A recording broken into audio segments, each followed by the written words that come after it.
Welcome back, everybody. Thank you for joining me here today so that we could discuss the dark, sad life of Boogie2988.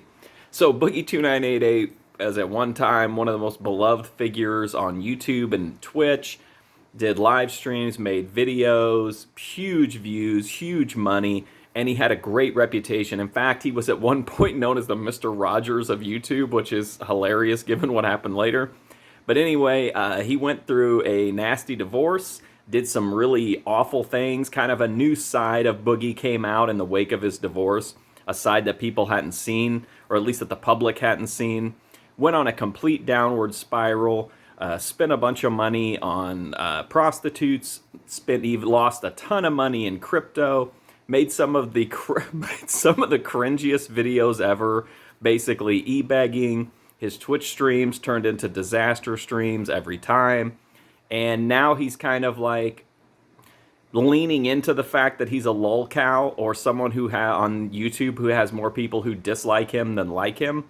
And while he's not making the money that he used to, he's still making some money. And that's kind of the focus of this documentary, unfortunately, is on Boogie's finances. It glosses over a lot of the terrible things that he did or reduces them to montages. I'm not saying at all that this makes Big Boogie look good, because it doesn't. But it's under an hour. There is so much to talk about and so much to cover on the topic of Boogie2988's rise and fall that I wanted more. I wanted more depth. I wanted more content. I wanted a deeper dive. But even so, this is so well made. The production values are fantastic. This is not like a lot of the YouTube documentaries that are just clips thrown together. This is really well made. This is polished. It does tell a coherent story. The editing is great. The visuals are great.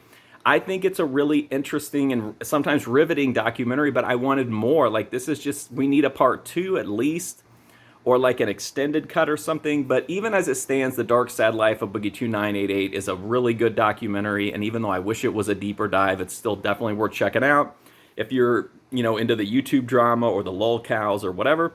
So that's my review. If you want to check out more, go to markfusion.com or go right here on YouTube to my movie review playlist. But until then, thank you so much for watching this video, and I do greatly appreciate it.